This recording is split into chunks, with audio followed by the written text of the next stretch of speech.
Assalamualaikum warahmatullahi wabarakatuh.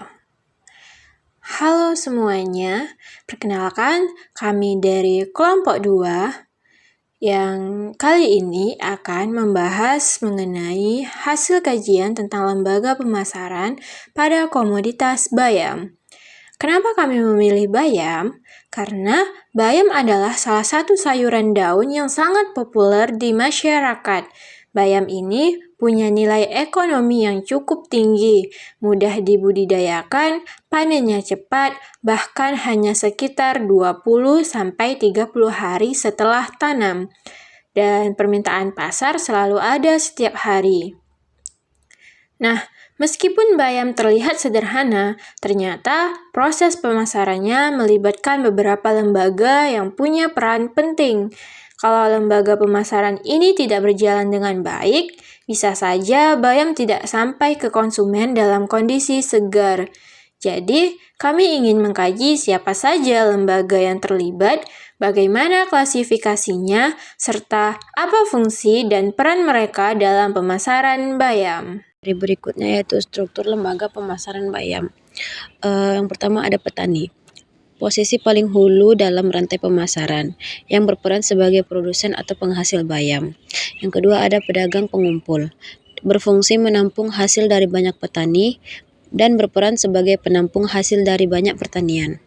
Yang ketiga yaitu ada pedagang pengecer, di mana menjual langsung ke pasar tradisional atau kios atau berinteraksi langsung dengan konsumen akhir. Dan yang terakhir yaitu konsumen akhir. Terbagi menjadi 2 segmen, yaitu ada rumah tangga untuk konsumsi sayuran keluarga, sedangkan rumah kemakan itu untuk kebutuhan usaha kuliner.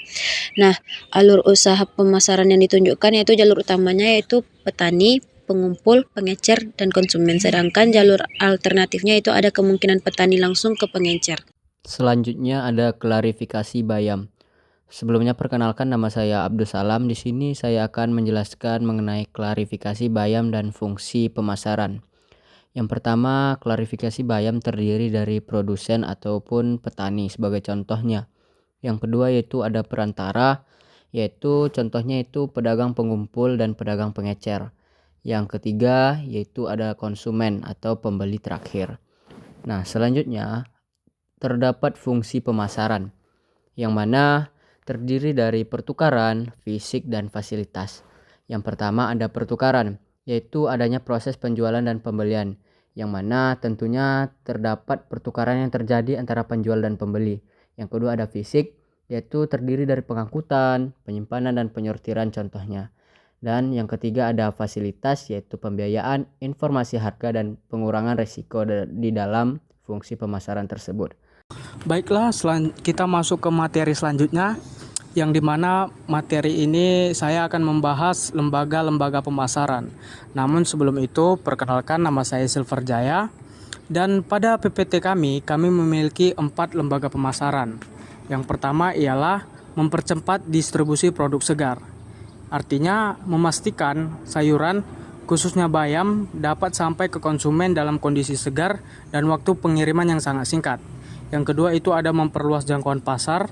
Ini memiliki arti bahwa bayam tidak hanya dipasarkan secara lokal di pasar-pasar tradisional, namun juga dapat menjangkau wilayah yang lebih luas, sehingga dengan luasnya penjangkauan pasar itu dapat meningkatkan hasil jual.